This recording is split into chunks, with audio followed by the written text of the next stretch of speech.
Anda semua anak-anakku percaya bahwa Anda punya kehendak, punya need, punya want, punya apa tadi mas? Need and want ya. Anda punya kehendak, saya punya kehendak, dan Allah punya kehendak, dan Allah menyatakan percayalah bahwa yang berlaku adalah kehendak Allah Subhanahu wa taala. Nah, jadi saya mohon sama Allah, ya Allah ini anak-anak udah setor takbiran. Jadi tolonglah yang punya keinginan-keinginan yang sudah ngempet itu dikabulkan. Gitu ya. Amin ya rabbal alamin. Oke, pertama. Jadi kita resume sedikit pengetahuan dasar mengenai takbir, puasa, Idul Fitri, hari raya dan seterusnya. Beberapa hal aja ya untuk nginget-inget aja. Biasanya kalau Idul Adha itu takbirannya bisa sebulan penuh. Tapi kalau Idul Fitri sehari. Artinya sesungguhnya Id yang lebih agung di mata Allah itu Idul Adha, bukan Idul Fitri. Itu ya. Jadi kita agak terbalik.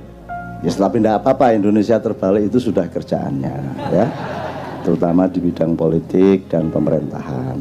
Memang sudah hafal, seluruh penduduk langit sudah hafal. Oh, kalau yang terbalik itu namanya Indonesia gitu. Wis ora apa-apa, Singapura wae. Singgo dilboke swarga kabeh ning neraka 300 tahun. Kedua, ini sudah Idul Fitri, sudah hari keberapa ini? Hari ke-7 kok kita masih takbiran, ini normal enggak? Enggak pernah toh biasanya, tapi masih boleh enggak? Takbiran tuh tiap hari juga boleh. Kalau perlu Anda tiap hari takbiran gitu ya. Jadi biarin orang kampung anggap Anda orang gila, memang gila. Takbiran tiap hari. Jadi daripada rengeng-rengeng, karena salah satu teorinya adalah nanti takbiran itu menghimpun tenaga Anda. Tapi kalau Anda mendengarkan lagu-lagu apa pop, rock, apa semua macam-macam, itu belum tentu menghimpun tenaga. Jadi jangan lakukan, jangan dengarkan, jangan lihat, jangan alami apapun yang tidak menghimpun tenaga hidupmu. Kalau yang menghabiskan tenaga, menyerap tenaga, itu Anda rugi. Jadi saya selalu menghitung makanan saja, saya hitung hanya kalau dia menambah himpunan tenaga hidup saya, jasmani maupun rohani. Kalau dia tepat, maka himpunan tenaga jasmani akan memproduk himpunan tenaga rohani. Demikian juga tenaga rohani akan dialektis berakibat pada tenaga jasmani. Gitu. Nanti kita dengan manusia syahwat ini kita harus mengenali teori dasar mengenai jasmani rohani ini apa toh jane? Ini dikotomi apa gradasi apa? Ini kita harus kenal. Gitu. Nanti soal yang dibicarakan mengenai pilkada segala macam itu akan tidak ada gunanya kalau Anda tidak mengenali dasar-dasar dari hidup Anda sendiri. Gitu. Oke, nomor 2 soal hari raya dan puasa. Anda kalau di desa dulu kan kalau mau puasa malamnya kan diajari bapak-bapak ibu-ibu di musola kan nawaitu saumal ghadi an adai fardhi syahri ramadana hadhihi sanati fardhon lillahi ta'ala itu zaman dulu. Kalau sekarang pakai rap itu kan. Nah itu khoti itu kira-kira saya tidak tahu lah. Cuman yang ingin saya omongkan dari kalimat ini itu kan kalimat bikinan kita sendiri. Nawa itu artinya aku berniat, pasten ya. Saum puasa besok pagi atas dasar keikhlasan saya kepada Allah gitu. Nah di dalam Al-Quran tidak ada disebut saum tapi siam, gitu, siam Ramadan. Jadi kenapa kok niat Anda nawaitu saumal ghadi kok tidak nawaitu siamal ghadi? Ya enggak apa-apa sebenarnya, enggak ada masalah. Jadi saya ini bukan sedang mempermasalahkan. Cuman kalau ngerti bedanya hidung sama bulunya kan lumayan daripada nggak ngerti bedanya kan gitu kan. Kalau sudah ngerti bedanya ini jempol jempol kaki, ini jempol tangan kan agak lebih selamat hidupnya daripada Anda tidak ngerti bedanya jempol Anda sama hidung Anda kan gitu kan. Jadi gini, jadi kalau saya menafsirkan siam itu adalah prosedur atau syariat untuk melakukan puasa, tidak makan, tidak minum dan memasukkan apapun, tidak melakukan sejumlah hal yang biasanya boleh dari subuh sampai maghrib, itu siam. Maka Ramadan disebut Ar-Ramadhanu Madrasah. Jadi Ramadan itu adalah diklat, pendidikan kilat 1 bulan. Anda dilatih untuk kembali melakukan siam dari pagi sampai sore, gitu ya. Kalau saum itu segala hal yang sifatnya menahan diri. Sampean sebut satu hal, apa perilaku, apa kerjaan, apa produksi, apa kerjaan, untuk apa saja yang tidak ada unsur menahan dirinya Anda sebut. Satu saja. Satu saja kerjaan yang tidak ada unsur menahan diri, yang tidak ada unsur mengendalikan diri, yang tidak ada unsur membatasi diri. Satu kerjaan kalau ada. Naik motor, ngegas, ngerem, berarti puasa, saum. Apalagi istri, sebanyak-banyaknya apa Anda batasi satu saja, satu, saum. Apalagi menggali tambang, dihabisin sehabis-habisnya, ataukah kita toleran kepada anak cucu kita yang harus mendapat bagian? Saya tanya, regulasi pemerintah selama ini pakai saum apa tidak? Tidak. Jadi puasa tidak pernah diingat oleh para stakeholder, apa pertambangan atau apapun saja.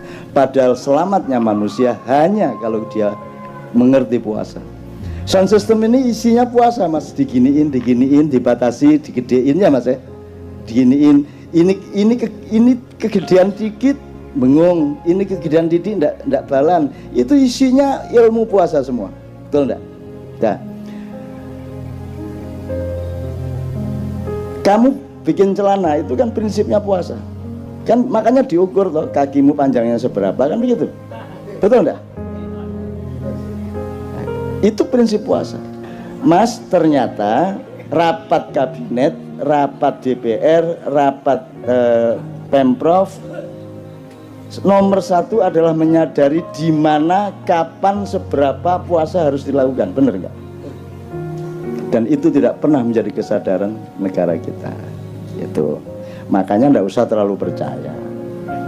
Itu. Kamu milih yang baru yang kayak apapun ternyata juga nggak puasa. Ini kan sudah berkali-kali toh. Gitu. Tapi saya dengan penuh kesabaran mendengarkan perdebatan mengenai hal-hal yang saya sudah lama tidak percaya. Tapi tidak ada masalah. Tidak ada masalah. Saya sangat sabar untuk mendengarkan hal-hal yang ngopo cah-cah. Oke, ini udah jangan terlalu panjang, nanti jadi ceramah puasa. Jadi ngerti bedanya saum sama siam ya. Keselamatan hidupmu, bahkan kaya tidaknya hidupmu tergantung pada kecanggihanmu di dalam menentukan kadar puasamu di dalam pekerjaan, dalam jualan segala macam. Anda jualan bebek goreng, mentang-mentang laris, maka sampai jam 3 malam Anda masih ladeni. Jadi akhirnya beli bebek lagi untuk supaya Anda bisa goreng lagi. Tapi percayalah, kalau Anda melampiaskan, kalau Anda berhari raya tiap hari di warung Anda, maka usia warung Anda juga tidak akan lama. Kalau Anda membatasi jamnya, pokoknya saya cuman jualan bebek paling banyak 50 atau paling banyak 25, habis tutup. Kayak ceker di Solo, kalau Anda lewat Solo itu buka jam 2 malam, tutup jam 5 pagi. Udah. Pokoknya jam 5 pagi tutup. Pokoknya jam 2 baru buka. Meskipun sudah antri sejak jam 11, pokoknya jam 2 tutup. Kalau Anda punya prinsip puasa seperti, maka Anda memiliki kecenderungan terhadap keawetan atau keabadian. Begitu. Kalau kamu suka apa? Kalau suka makanan apa misalnya di Jakarta? Upamanya soto Betawi, terus pagi soto Betawi, siang soto Betawi, malam soto Betawi, jam 2 malam soto Betawi. Kira-kira berapa lama usia soto Betawi di mulut Anda? Sebentar aja akan Anda bosan kan? Nah, jadi puasa sebenarnya adalah alat yang paling utama untuk mencapai keabadian. Itu ya saya, itu salah satu contoh aja. Oke. Jadi sudah jelas ya puasa, bedanya siam adalah diklat Ramadan. Kalau saum artinya adalah apa saja dalam hidup di mana kamu menerapkan prinsip untuk membatasi diri, menahan diri. Regulasi itu apa? Regulasi itu kan menghitung sesuatu secara akurat, secara tepat. Itu namanya puasa. Kan gitu Mas. Coba mentang-mentang seneng sama istrimu kok keloni ya bendino. Esok kelon, awan kelon, sore kelon. Kate ngantor sih dilu ngadeg duluan. Suwe-suwe bosen dhewe mari ngono kan gitu. Maka harus ada puasa. Maka Rasulullah mengatakan makanlah kalau lapar dan berhenti makan sebelum kenyang, maka kamu akan sehat dan lebih lama keawetanmu, gitu ya Rek ya.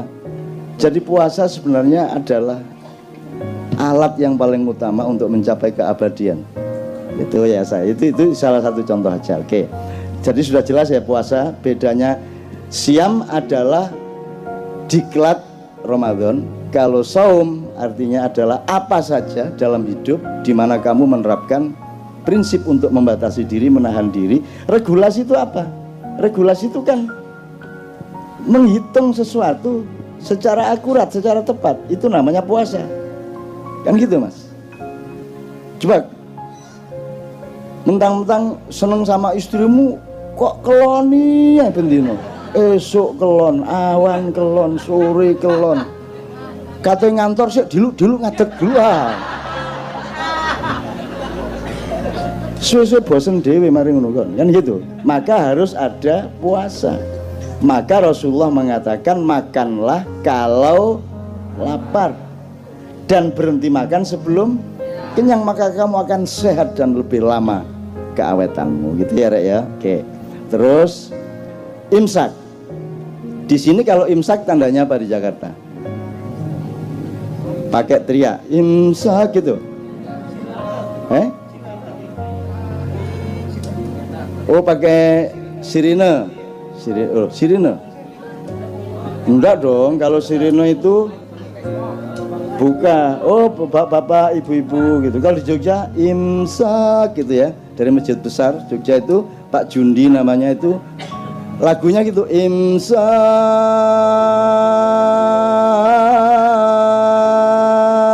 imsak gitu. Sejak zaman dulu. Setelah Pak Jundi mati, yang ganti persis seperti itu juga. Gitu. Jadi di Jogja itu banyak sosiologi atau gejala sosial yang kita perhatikan dari loudspeaker masjid. Jadi kalau di masjid itu ada pengumuman bapak-bapak, ibu-ibu, innalillahi wa inna ilaihi rajiun telah meninggal dunia, itu berarti Pak Walikun yang mengumumkan. Kalau sudah dengar mulai bapak-bapak, Pak Walikun berarti ada yang mati. Begitu ada dengar suara Pak Walikun berarti ada yang mati. Sampai pada suatu hari bapak-bapak, ibu-ibu loh kok bukan suara Pak Walikun, berarti yang mati Walikun.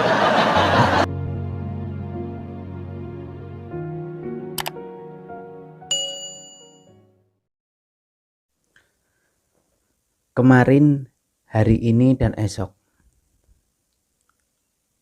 Aku berkata pada temanku, "Kau lihat, sekarang ia bersandar pada lengan laki-laki itu. Padahal kemarin ia bersandar di lenganku." Temanku berkata, "Dan esok ia bersandar di lenganku." Aku berkata, "Lihat, ia duduk di samping laki-laki itu. Sedangkan kemarin ia duduk di sampingku." Kawanku menjawab, "Esok ia akan duduk di sampingku." Aku berkata lagi, "Lihat, ia minum anggur dari cangkir laki-laki itu. kemarin ia minum dari cangkirku. Kawanku berkata, esok ia minum dari cangkirku. Lalu aku berkata, lihatlah bagaimana ia memandangnya dengan cinta. Kemarin ia memandangku seperti itu. Dan temanku berkata, ia akan memandangku seperti itu esok. Aku berkata, dengarkah kau akan gumamam senandung cinta di telinga laki-laki itu? Itulah lagu yang ia gumamkan di telingaku kemarin. Temanku berkata, dan esok ia akan menggumamkannya di telingaku. Aku berkata, lihatlah ia memeluknya, kemarin ia memelukku. Lagi-lagi temanku berkata, ia akan memelukku esok. Lalu aku berkata, wanita aneh. Tapi temanku menjawab, ia seperti hidup, dimiliki oleh semua orang, ia juga kematian, yang dapat menaklukkan semua orang. Ia seperti keabadian yang memeluk semua orang. Pemikir dan tukang sepatu. Seorang pemikir dan sepatunya yang rusak datang ke tempat tukang sepatu. Lantas si pemikir berkata pada si tukang sepatu, tolong perbaiki sepatuku. Si tukang sepatu berkata, sekarang aku sedang memperbaiki sepatu seorang pelanggan, dan masih ada lagi sepatu yang harus aku perbaiki. Setelah itu baru aku akan memperbaiki sepatumu. Jadi tinggalkan sepatumu di sini dan pakailah sepasang sepatu ini. Dan datanglah esok untuk mengambil sepatumu sendiri. Dengan marah si pemikir menjawab, aku tidak mau memakai sepatu selain milikku sendiri. Si tukang sepatu menyahut, katanya kau seorang filosof yang agung, tapi mengapa kau tidak dapat menyesuaikan kakimu dengan sepatu orang lain? Di jalan ini ada tukang sepatu lain yang dapat memahami filosofi lebih baik daripada aku. Pergilah ke sana untuk memperbaiki sepatumu.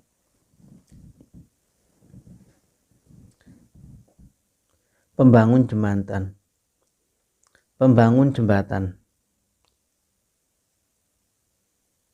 Di Antioch, tempat sungai Asia mengalir di laut, sebuah jembatan dibangun untuk menyatukan bagian kota satu dengan bagian yang lain.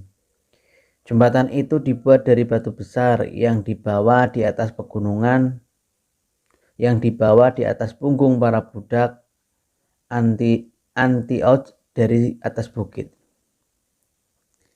Ketika jembatan selesai dibangun, di atas pilar diukir dengan menggunakan bahasa Yunani dari Aramis. Jembatan ini dibangun oleh Raja Antioch II.